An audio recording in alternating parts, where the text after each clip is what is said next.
Hey, it's great seeing everybody here. We got all the folks. Whose shirt is that? You, Lois? Like that's someone's jingle jangle was jingling all the way there, all the way. So we have quite a few people that are dressed in their Christmas attire. So, some of you it's just a Christmas sweater. Some of you it's an ugly Christmas sweater. Depends on how you feel about it. All those things. I tried to go for the whole sleeveless idea, but I thought about wearing it without the shirt, but that probably. I didn't want to go full Florida man on the Christmas thing here. So it's the whole idea behind this is just kind of a fun time. If you haven't been to this service before, we basically do twin service. Service is a loose title for what we're doing tonight, but it's we have a twin one that we do tonight. We have the Christmas time songbook, which is all these classic Christmas carols, right? All kind of sacred music type of things like that.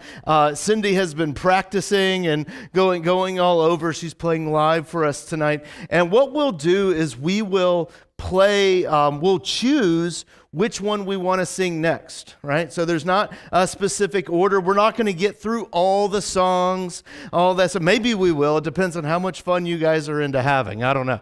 And so generally this thing's about an hour, but we'll pick a song and we'll pick it with enough time ahead so that Cindy can plan ahead and get all the music ready to go. I have various stories and facts about Christmas and holiday foods. All right, is what we are doing.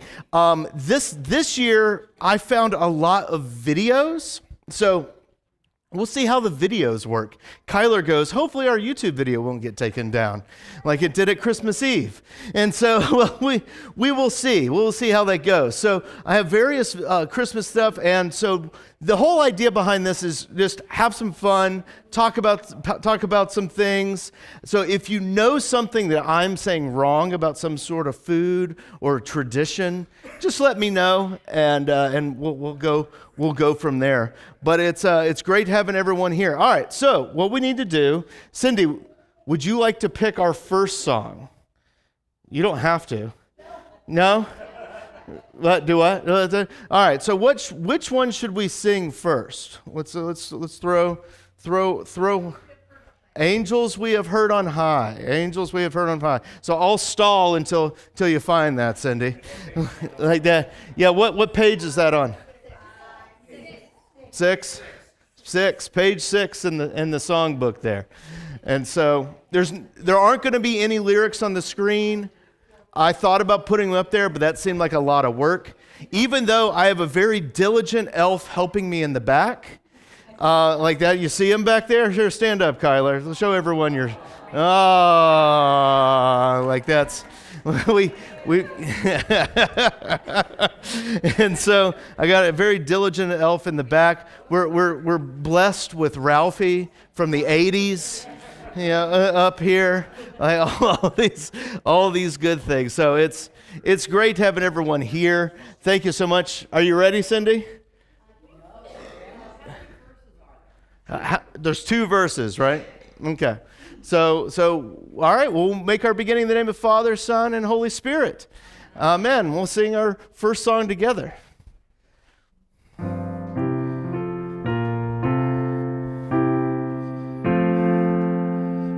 Oh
what's our next song that we'll sing? Which one? Joy to the World? Joy to the World next, Cindy. Joy to the World. All right, so our first thing we're talking about is, of course, the turkey. Did you guys like my turkey that I brought today? I'm not talking about myself or Coley, all right? Like that's... No, the turkey out there, I take pride in my turkey now, and it was covered with a nice bit of stovetop stuffing that I spent minutes preparing that. Like that's like oh there, it's good. So does anyone know? Have you heard the history of why we eat turkey on Thanksgiving? Like does anyone know? Like think what? It's available. It's available. That's kind of a fun. Like why don't we eat? We could eat rocks. They're available too. Like it's available. I mean that is one of the things. Actually, a lot of the foods that we're talking about. We're going to talk about Hanukkah. We're going to talk about Japanese traditions around Christmas. Talk about Mexican traditions around Christmas. There's a lot of fun traditions that are around here that are around food, and we're going to talk about them. And a lot of them all have to do with like a certain amount of complexity of preparing, right? And so like all these holiday dishes have a certain amount of complexity, and so they're kind of reserved for the high holidays like Thanksgiving and Christmas and things like that. So to prepare them, all that. So first off, going to Coley's phrase of their availability, they are native to North America, turkeys. You know, that's one of the wild turkeys out there, and they're big. So I was kind of looking at some old things. They compare turkeys to peacocks in a lot of way. Apparently peacocks taste terrible though. But they kind of, and if you've ever seen that, has anyone been like up close and personal with a turkey? Like they're terrible animals. They really, man, I have not told any of these stories. I'm not going to go into it tonight, but I had some redneck neighbors that would go on cruises, and they would pay me as a 13-year-old to watch their barnyard animals, and they were trying to create a petting zoo in their house. All right, like so, this is certain type of Georgia that's going on right there. And they had a turkey, and it got out of its pen, and the turkey, I would like chase this turkey around with like their pool net and like trying to put it back into the pen, and it would, whenever I would give up, it knew that. It was psychic like that. It knew that, and it would puff itself up, and like that's, and I start doing the walk, and like it's like no, you need, and then I start chasing it again and put all the feathers down. So yeah, so it was available, but because they were wild and hard to catch, they were expensive. So there was a couple things that they were expensive and just kind of a rare bird, so people would eat them all the time. But there were two things that kind of put turkeys on kind of the limelight of Thanksgiving. Can you guess what the two things were? The president parting him. Who was the president? Right, who was the first president to do that? No. It's the same guy who initiated Thanksgiving. It's Lincoln. Lincoln, and he was the first one to pardon the turkey. Turkey was his, I think so, I could be wrong on that, but turkey was his favorite meal, like turkey and gravy and all that stuff. That was Abe Lincoln's favorite meal, and so that's one of the reasons why we think that Thanksgiving became associated with turkey, because the president ate it, and about 20 years after that, they kind of figured out industrial turkey farming, and it was this like very expensive bird, and all of a sudden it got really cheap, and all those things. All right, there's another thing that we think is what was the advent of us eating turkey. Can you guess what it is? Advertisement. It was. Yes, I guarantee it was advertisement. But it was. There's something else. It's in our collective consciousness. I guarantee you're going to watch it in the next month. Not Charlie Brown. and before anyone else answers, it's not Elf either. Like that's what? Christmas Carol. There we go. Like Charles Dickens. That's Charles Dickens. Goose, turkey, and all that stuff. So goose were readily available in Britain. Goose was around, and so turkey was hard to get, right? And they had to go all the way down to like Istanbul to get it. That's where the name turkey comes from, and English speakers. And so that's where all the turkeys would come from. So it's kind of like the Victorian era kind of brought in a lot of the turkey eating and all that stuff. And again, industrial farming brought down the price and all that. But that's kind of Charles Dickens with this giant bird. It kind of brought in like turkey eating into the national consciousness. At least this is what the people say on the news sites that I'm reading. But I kind of thought that was a fun way of looking at turkey. What's your favorite way of cooking turkey? Roasted? Roasted's the best. Do you have a favorite way of preparing it? Spatchcock. Spatchcock is the right answer. If you haven't, this was a right or wrong answer. If you've not cooked with a spatchcock turkey yet, you haven't had real turkey. I'm sorry. Lee takes a lot of pride in her turkey, and she's fanning herself right now, trying not to faint at all these things. So, but yeah, spatchcocking the turkey. It's how it's done. Oh, I don't think my family's not going to watch this. Who am I kidding? Like over there. So I have complained about this before. In 2018, I went home for Thanksgiving and I made a spatchcock turkey, and it was perfect. And like it was juicy, and it was all that stuff. I cooked with thermometers, and it was perfect. Like it was all of that. My family, I carved it all up, put it out to the table. They went, "This isn't done." I'm like, "It sure is." Right? And they were like, "We are used to dry turkey." like that's over there. They made me put it back in the oven, right? We were back in Atlanta this last Thanksgiving. My dad made a spatchcock turkey. We got him like temperature probes that can be in the oven the whole time and all that stuff. So he was like cooking, and he pulled it out at the correct time and all that. And they cut it, and they all looked at it. They were like, "Ooh, that's not done." Like that's I'm like let the thermometer guide you. It's done. Like they were all worried the whole time. They're like, "Are you sure this is done?" And they're like, "It's not dry. It's not like Southern cornbread and just Sutton." So anyway, I'll quit talking about turkey. All right, what were we doing? Joy to the world? All right, let's sing Joy to the World together.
That's excellent. So we are doing British stuff next in honor of Charles Dickens, and talking about that, and the great grand history of British delicacies is minced meat pie. Has anyone ever had a mincemeat pie? All right, you got a few. Are they once? Was once enough? Like that's like I feel like I hear that a lot about British cuisine, but I'm not sure. Like I'm not shoving anything over there. But mincemeat. So what does anyone know? This is what we're talking about, and this is going to be our first video we're going to show here in a little bit. But does anyone know what mincemeat is and what it used to be? Yeah? What is it? What is it now? Or did it used to be? Yeah. Yeah, there was meat. Raisins. Yeah, brandy. It's no tequila? Like that's no raisins and stuff like that. But yeah, it used to have meat in it. Now, this is what I didn't know. We're gonna watch a video about this in a second.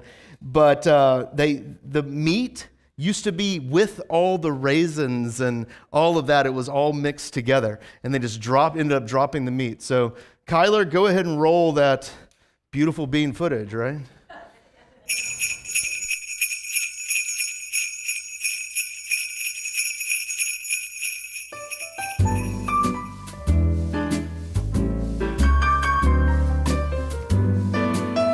Did you know?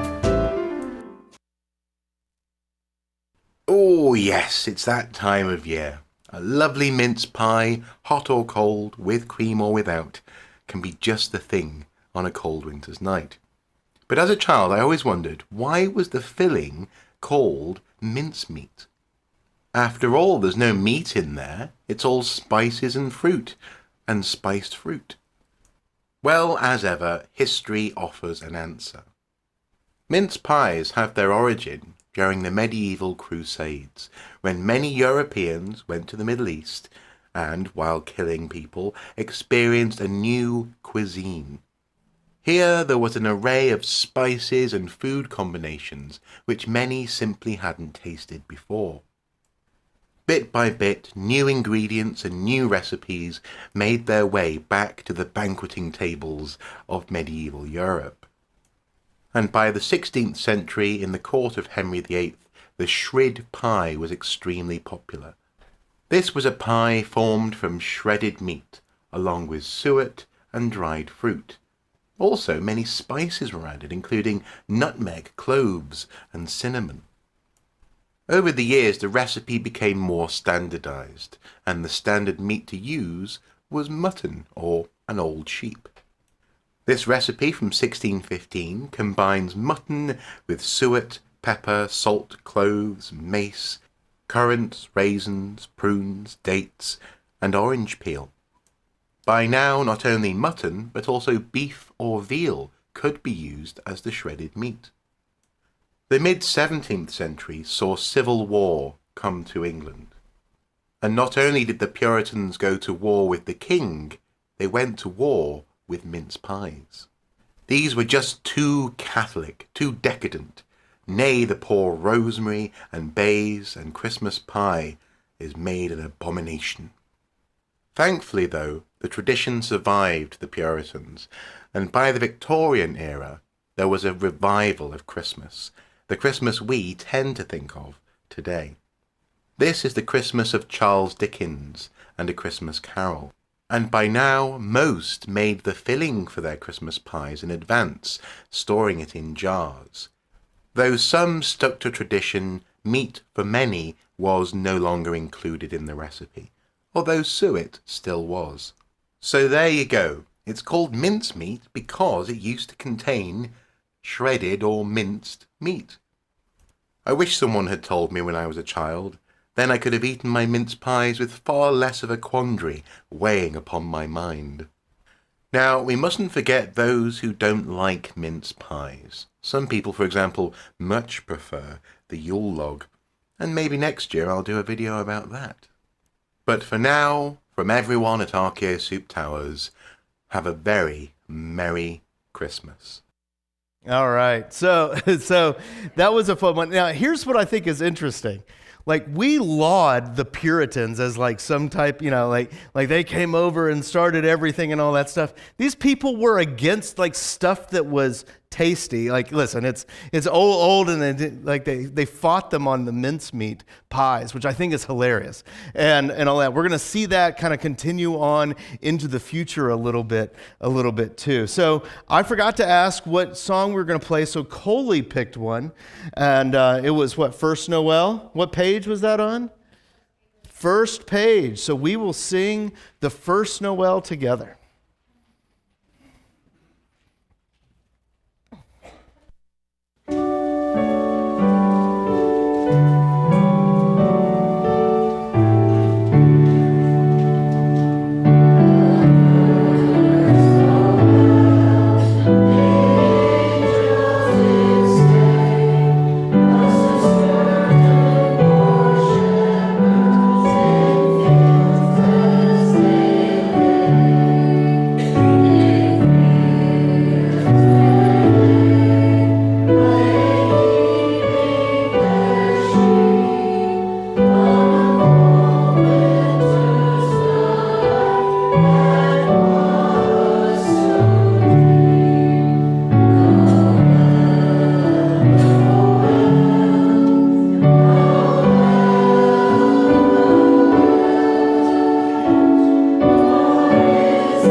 Was there another one?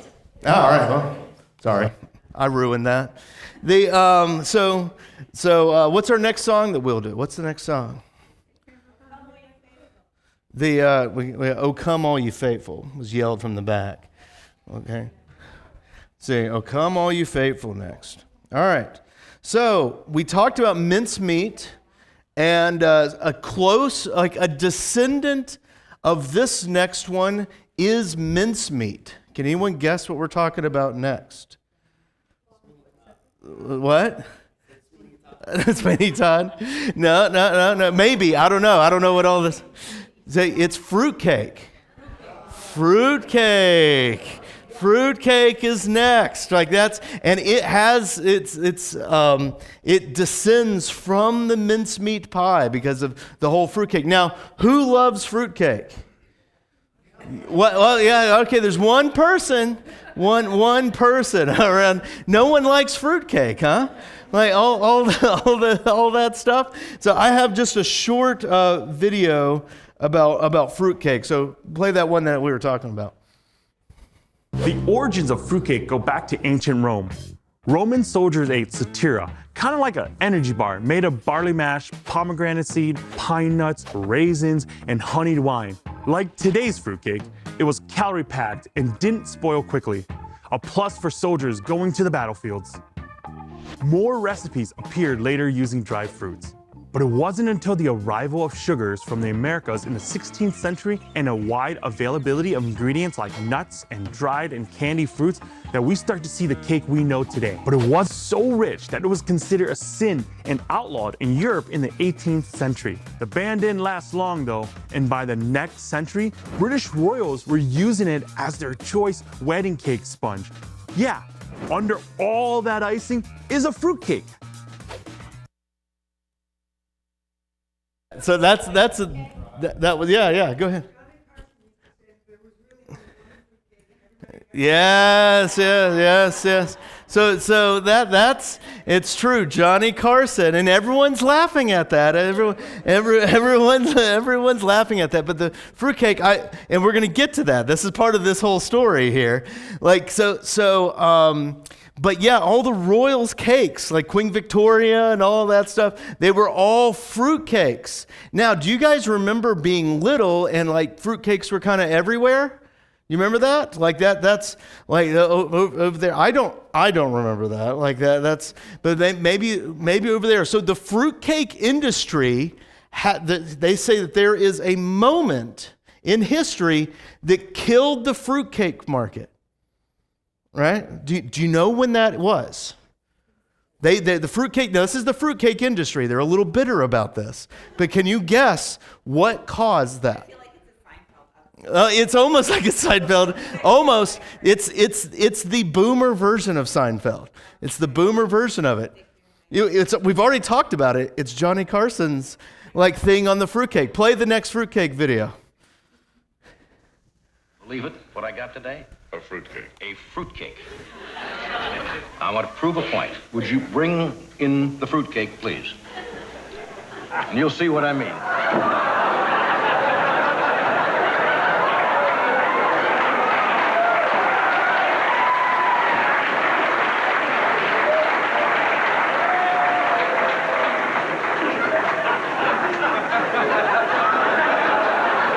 This is the only way you can get around with a fruitcake. Unless you think I'm... Is that beautiful? That is gorgeous cake. What? That is a fruitcake. It looks heavy. What? It looks heavy. Just a little bit. Here's the point. Okay. So in November 22nd, 1978, everyone was watching Johnny Carson, and he cracked a fruitcake joke. The first one, the waves of laughter. I'd never say that phrase. Rippled through the onset audience and presumably across the country. And that month, fruitcake sales dropped by 80%. I was reading an insider document on the fruitcake sales and from some of the companies, and they're very bitter about it. And he kept it going. Like that was in 1985. I tried to find a video clip of the original fruitcake joke, couldn't find it, but there is every Christmas he would do new fruitcake jokes and all that stuff. Johnny Carson killed the fruitcake. And as what's funny is that as they've noticed that sales are increasing now that a certain generation is increasing?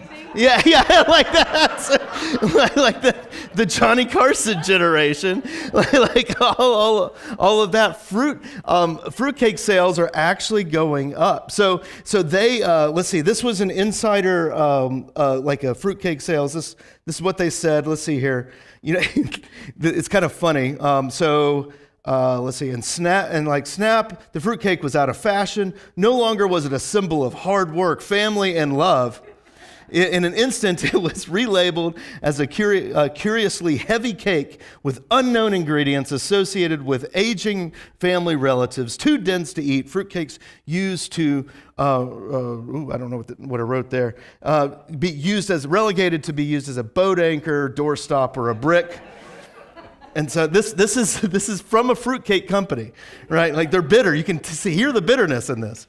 For one thing, while fruitcake sales in the United States drastically declined, worldwide affection for the confectionery treat remains steady. That's why they think it's Johnny Carson. It was only a U.S. thing.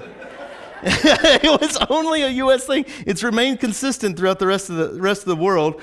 That's unsurprising when you think the majority of Carson's audience were located in the U.S. So was this other case of Carson's power of suggestion. I mean, it wouldn't be the first time Carson accidentally influenced the opinions and buying habits in an entire country. I guess back he did something to create a great toilet paper scare. Does anyone remember that? I don't remember that because I wasn't alive. makes you wonder just how everyone was afraid to be able to spare the square. Like, oh, anyway. But I think that's funny. Now, here's the thing that I think is interesting. What was a fruitcake?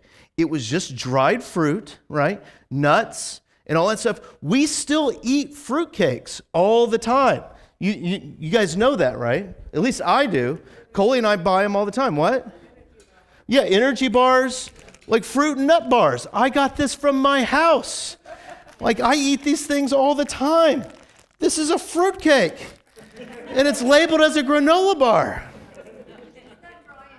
It's not dry enough? Are you sure? Let's sing it. What was our next song? Oh, come all you faithful. Let's sing, Oh, come all you faithful together.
Came upon a midnight clear? All right, we'll do that one. Okay, we had two people yelling at the same time last time, so it came upon a midnight clear. Okay, our next country is Japan.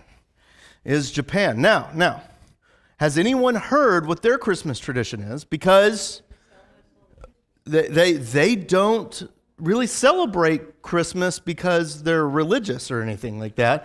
The video that we're actually going to see, I think they say a percentage, it's like 0.5% of the population is Christian. So they're not into Christmas, but they're into a certain type of thing from Christmas. Does anyone know what it is? No one? No, it's not Santa. You'd think Santa would be a fun thing. So they're going to explain it in the video, though. But I'll quick say it, like in post-World War II Japan, the U.S. was booming and their economy started booming. They started having some disposable income, and they were also getting Western things from America and all that stuff. And they thought Christmas was really interesting. No access to turkeys. And I think it's the 1970s, it says a specific date on the video, KFC moved into Japan. And now a bucket of KFC chicken has become a Christmas tradition inside of Japan. So let's roll that beautiful bean footage. We all have our holiday traditions. Some of us have the usual turkey and ham for Christmas dinner, mashed potatoes, stuffing, maybe that weird canned jelly cranberry sauce stuff. But what if I told you there's a huge tradition overseas that you've probably never heard of? Instead of homemade meals for the holidays, Japanese families will often pick up a party bucket of good old-fashioned KFC for a crispy, greasy holiday treat. And you might be wondering a couple of things right now, like, how did this tradition begin? How common is it? And wait, they have KFC in Japan? Today, let's dig into this quirky holiday tradition and trace back to where it all began. 3-minute flicks. Entertaining, educating, and enlightening. Post-World War II, as Japan's economy was not only settling back into pre-war condition, it started booming. The average household was finally finding themselves in a position where they could indulge in consumer culture for pretty much the very first time. And with the United States being considered a cultural powerhouse, the interest of all things Western, foods, fashion, entertainment, and vacations were becoming the most exciting new way to spend all of this newfound cash. Those living in Tokyo and other major Japanese cities would start to see American businesses popping up rapidly throughout the 1970s, where during this decade, Japan's fast food industry exploded by 600%. During this rapid expansion, KFC would open its first store in 1970, and by 1981, the chain would have over 320 stores, making a combined $200 million every year. Christmas in Japan is largely secular, with less than 1% of the country identifying as Christian, and families not having much for strict traditions and how they're supposed to celebrate the holiday. Somehow this made for the perfect operation for rapid KFC infiltration.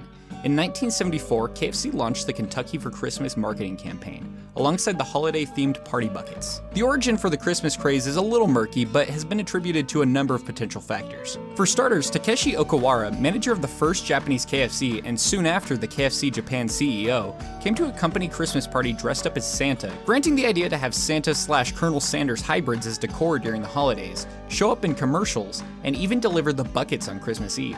Alongside this, the Kentucky for Christmas campaign had a massive marketing push. Advertisements would show happy families enjoying the feast of a golden fried chicken party bucket alongside the song My Old Kentucky Home. KFC also had the benefit of being a familiar flavor profile, as many Japanese dishes would consist of sliced meat covered in panko breadcrumbs and fried. This made KFC the perfect blend of foreign and familiar, an exciting, delicious holiday feast that wasn't too exotic for the whole family to partake in.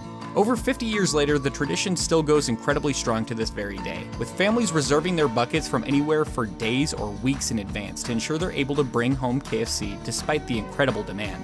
Those who go in unprepared can expect waiting in line on Christmas Eve for hours for a single bucket of chicken, or even being met with a sold-out sign. It seems safe to say that this unexpected Christmas tradition isn't going anywhere anytime soon. 3-minute flicks.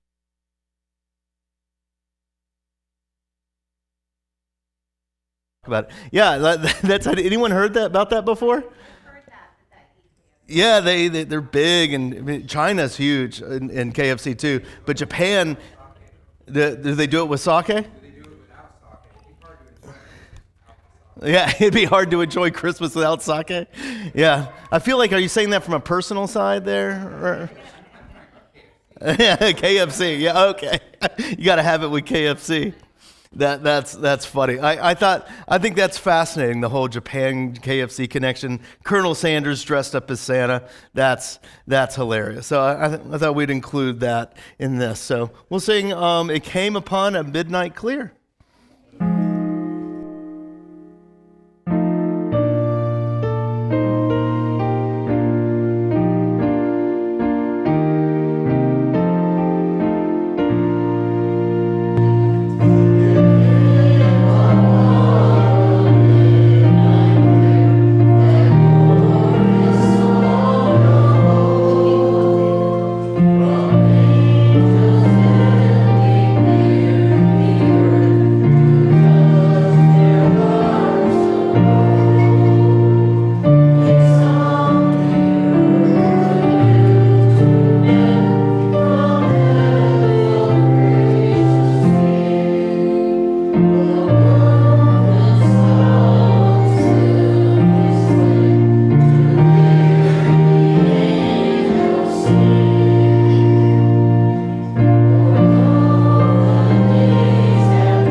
Okay, what song's next?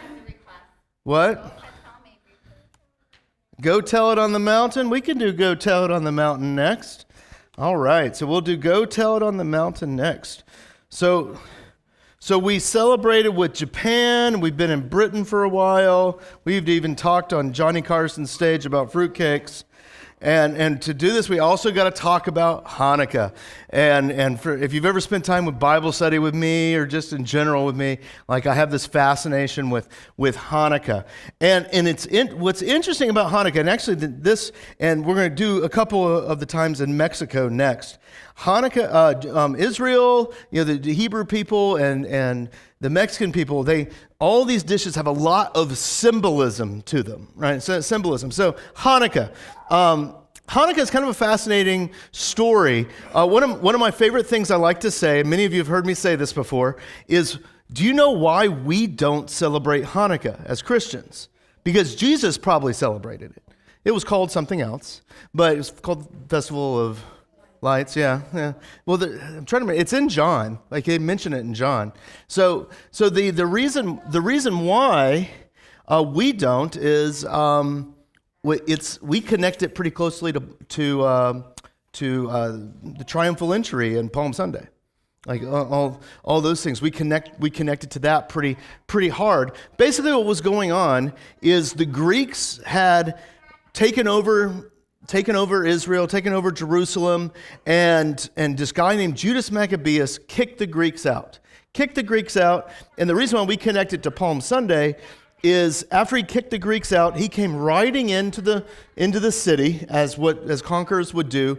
People were waving palm fronds in the air and waving all these things, crying out, "Save us, save us, save us," which in Hebrew is Hosanna, Hosanna, Hosanna. So they're crying out all these things as he comes in. And when he comes in to Jerusalem, he goes straight to the temple. If you remember what Jesus does after he comes in to all those shouts of Hosanna, Hosanna, he goes straight to the temple and he cleanses it by turning over all the money changers. Well, Judas Maccabeus goes up to the temple. And they were worshiping Zeus and a couple other Greek gods up there, and they cleansed the temple, cleaned it all out. They were sacrificing pigs on the altar and stuff like that. Cleaned it all out. They set it up for worship of Adonai once again. Set it up for there, and they poured the oil in, but they only had enough sacred oil for one night. Yet it lasted how many? Yeah, it's 8, right? Yeah. 8. So it lasted 8 nights. And there was the miracle. So here's the cool thing about Hanukkah foods. They're all deep fat fried. Maybe not deep fat fried, but it's all fried foods. So they're big into donuts. Like this is a thing you can get behind, right? Lee, you may have to help me with this. What's the potato pancake thing called? Latkes, right? All right. Yeah, so like all these things, fried potatoes. We don't eat any of those in our culture, right? That's over there. It's all really kind of oily, fatty kind of foods to remind them of the oil that was done. I think that's a great way. That's whenever I eat fried food, I'm doing it to remember the oil, right? Hanukkah, like there's another tradition with Hanukkah too that is the chocolate gelts. Am I pronouncing that right? Gelt, yeah. So that's like the chocolate coins, all that stuff. I'm just going to read this because I really don't know much about this story. These foil-wrapped chocolate coins are customary to be enjoyed on Hanukkah. The word gelt is Yiddish word for money, and the children were often given coins to donate during the holiday with the intention of teaching them about charity and giving. In modern day, it's common for children to enjoy the chocolate coins as a traditional Hanukkah food and gift bags them to friends and family. There's also a connection with dairy and to this other story, but I didn't really know it too. But I kind of thought that was fascinating that donuts in honor of Hanukkah there, especially jelly-filled ones, which I'm a big fan of that. So, did we choose another song? We didn't, did we? Go Tell It on the Mountain, that's right. So we'll sing Go Tell It on the Mountain.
Excellent. So let's see. I have 1, 2.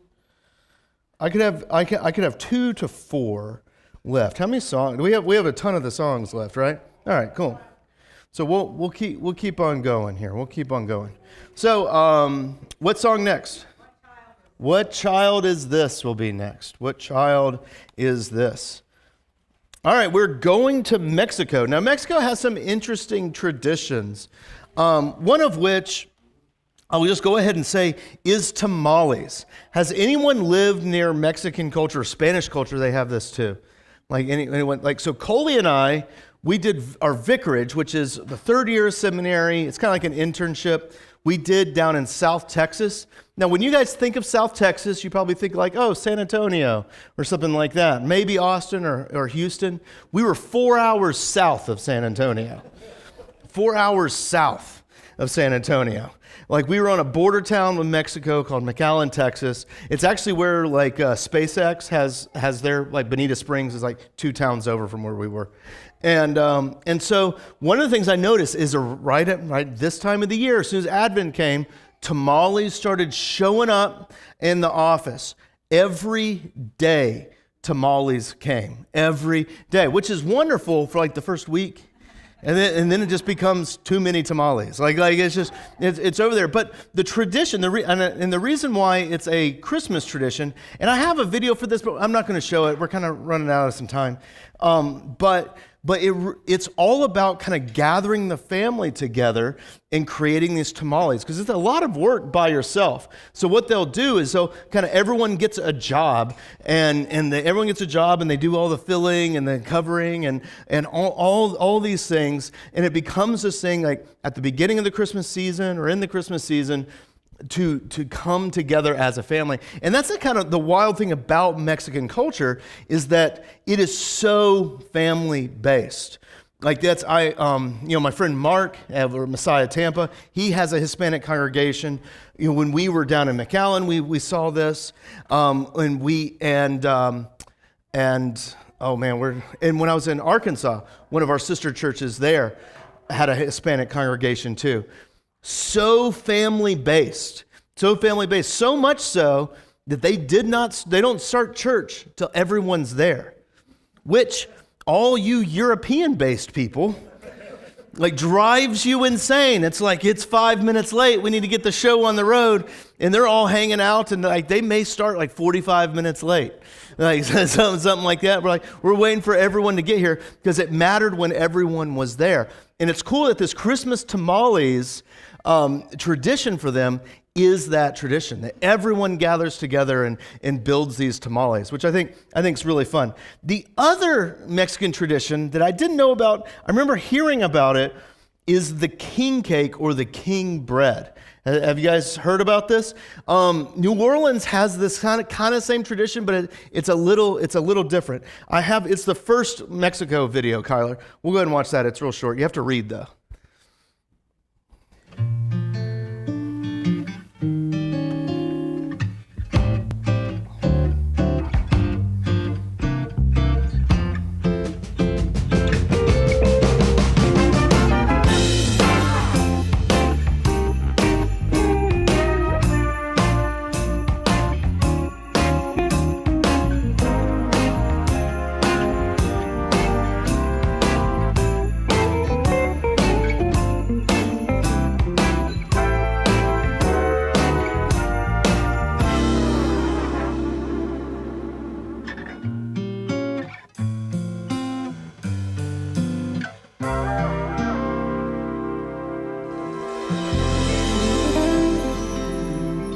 Just a little short video there, but I thought that was kind of neat, like with all the traditions around that. And I remember seeing a few of those while we were down there. I didn't know what it was because I'm an idiot, and walking around like oh look, the cake, what's this hard thing in it?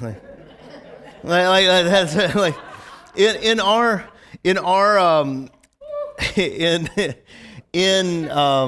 the tradition that we were around. Now we don't know what this meant. But whoever found the baby Jesus in the cake got to be Jesus' godfather for that year. I don't know what that means. I don't know. Does anyone here know what that means? I just remember that. I tried looking online for it. It was probably just what the families did around us, and so. But that was kind of a fun thing to see, the king cake. So if you do something with Mardi Gras again or something like that, you can kind of remember that king cake part of this Mexican tradition as well. That's kind of fun. So, all right. And what's our next song that we're singing? What Child Is This? We'll sing our next song.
Excellent. So, all right, I have a question. This kind of dictates how we end, because we got 5 minutes until we've been here an hour.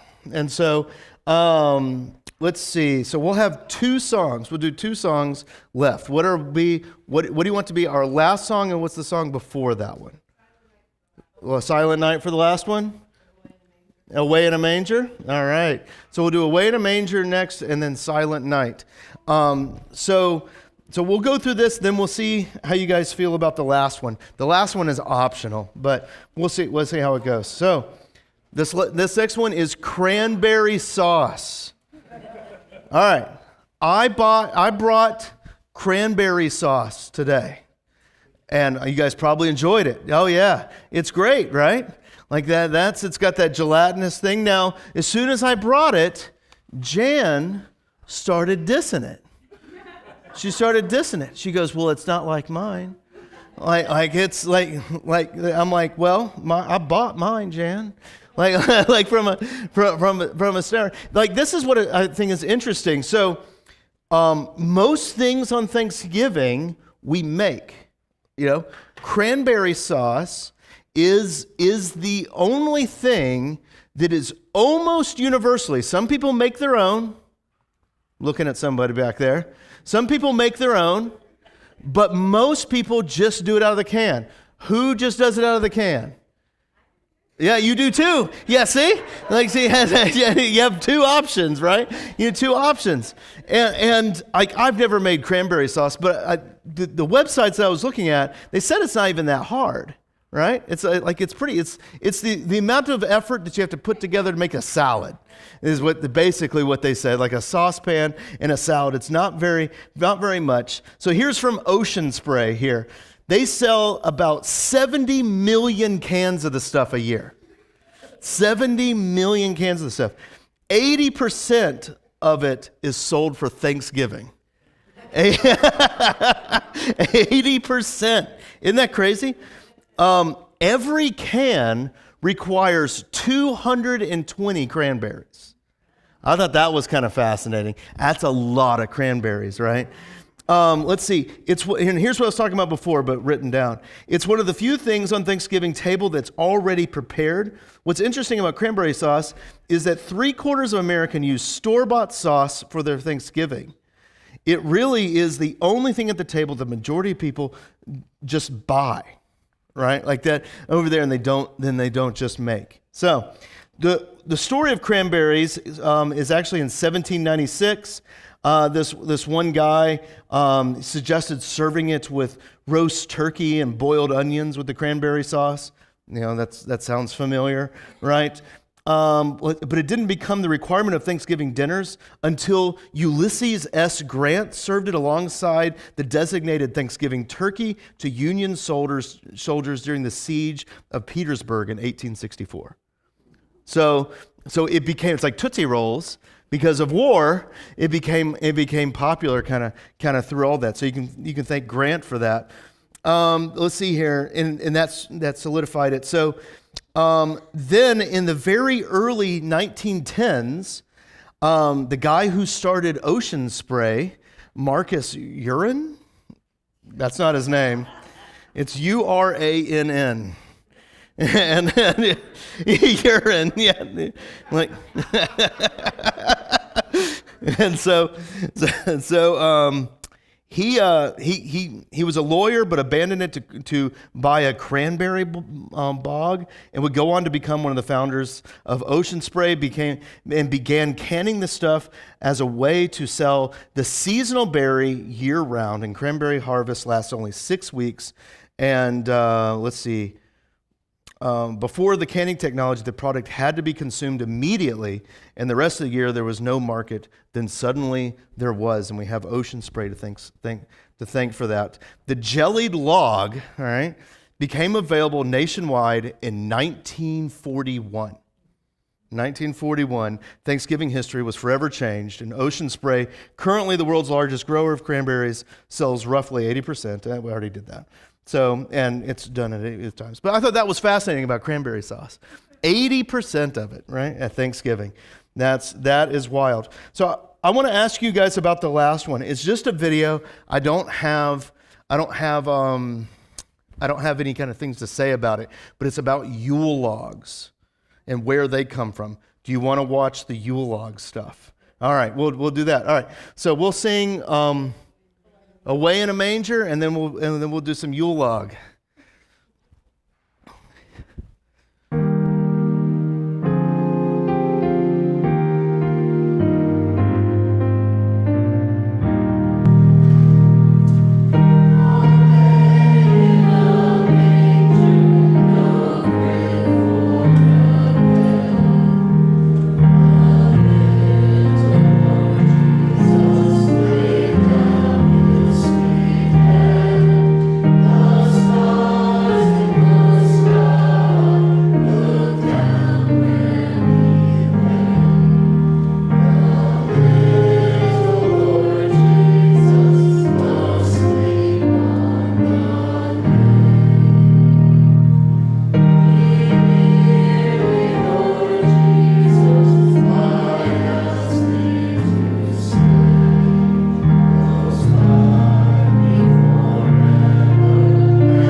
Excellent, excellent. And then the last song will be Silent Night.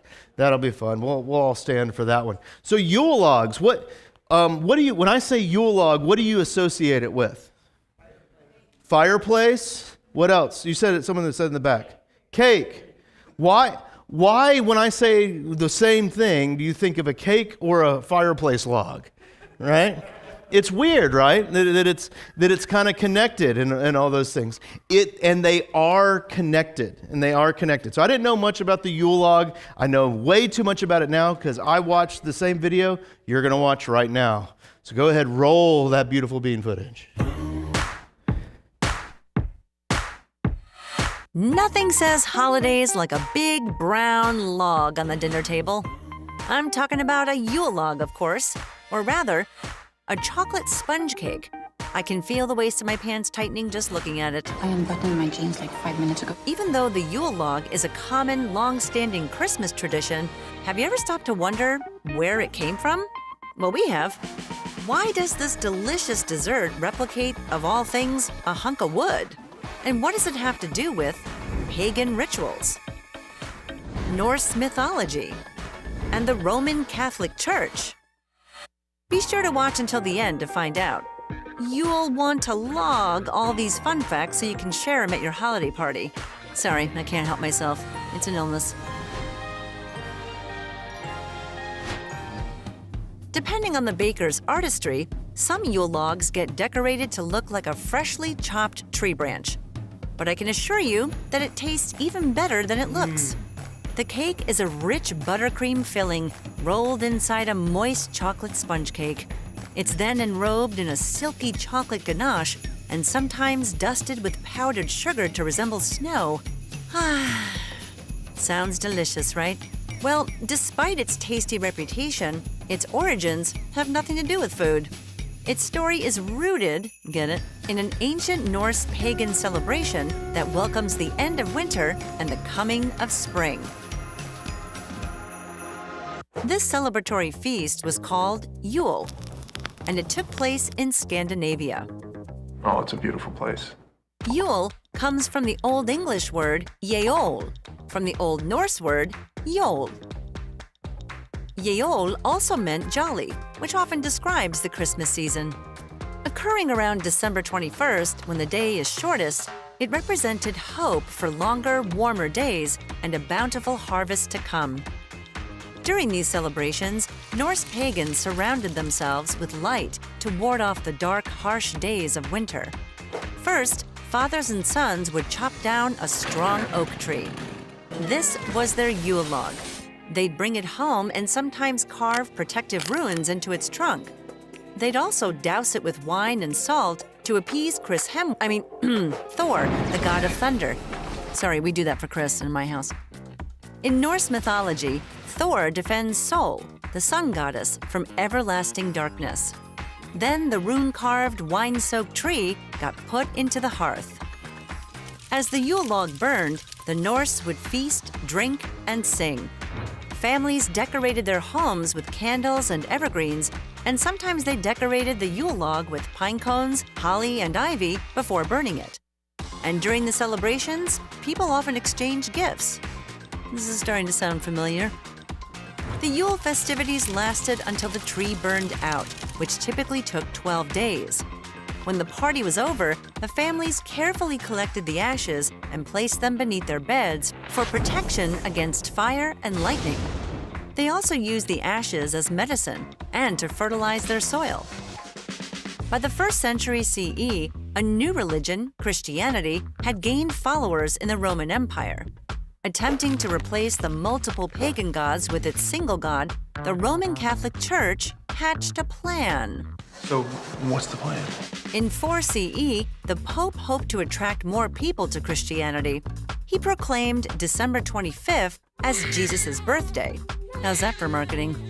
As Christianity spread throughout Europe, so did the tradition of burning a Yule log, which was oak in England, birch trees in Scotland, and spruce in Norway. And like the original Norse pagan tradition, the French would douse a cherry log in wine before tossing it into the hearth. In other words, the Yule log was a hit. Or you could say it was on fire. And so, Christian and pagan traditions began to merge. In 10 CE, Norway's King Håkon I officially rescheduled the Yule festival to coincide with Christmas. So you're probably still wondering how this tree-burning tradition turned into a chocolate cake. While the burning of Yule logs went on for centuries, home hearths became smaller and smaller. Imagine dragging a massive tree that would burn for 12 days into a studio apartment. Burning such a huge tree in your fireplace was not possible. So to keep the tradition alive, people used branches and wood chunks. And while it's hard to pinpoint the exact year when the Yule cake emerged, a recipe for the Yule log cake as we know it was penned by French pastry chef Pierre Lacombe. He published it in a cookbook in 1895 and called it the Bûche de Noël, or Christmas log. Today, one look on a search engine will bring up thousands of variations on this classic recipe. Some people go all out and add marzipan, mushrooms, and pistachio moss. I like it. But no matter how much the Yule log has evolved, nothing will change its pagan roots. Yeah, I agree. So you like sweets too, huh? So yeah, that's kind of fun, right? And so kind of my closing thought with that is, as we go into the Christmas season, there's usually a lot of consternation that you hear. It's like, oh man, they're trying to take Christmas from us, and all that stuff. Or like, oh, these are like pagan festivals that we're taking part in. Don't worry about it, right? Jesus died, rose again, so that you don't have to worry about those things. In fact, as you can see from the Yule log, is that the church has a rich tradition of taking things that were pagan, things outside the original scope of first century Judaism turned Christianity there, and enveloped it around there and crafted it into the story of Christ. And so when we go out into our culture and look around and how we can then show people Jesus and his death and resurrection and joy in a new way, we're just participating with what the church has always done. And I think that's good news for us all. And I think it's a good fitting in there. So let's stand and we'll sing Silent Night together.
Thank you for joining us, everyone. Just a reminder, next week we are doing the best Christmas pageant ever. Coley's leading that, and she has told me personally into my ear holes that you don't have to read the book to enjoy it. So come on to that. It's a fun story. She's going to go through the story, and we're kind of to discuss it. It'll be a fun time. I promise you'll have a fun time.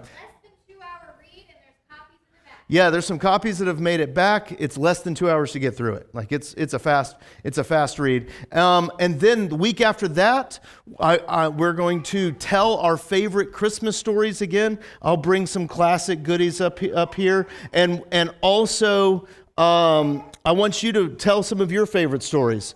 Don't go too crazy. We're talking 5 minutes here, all right? But like, be thinking about that. You can just come up and we could talk about Christmas stories, and we'll sing songs like Jingle Bells together. But thank you so much for joining us. May God bless and keep you this Advent and the rest of the Christmas season. Be blessed, everyone. Have a good night.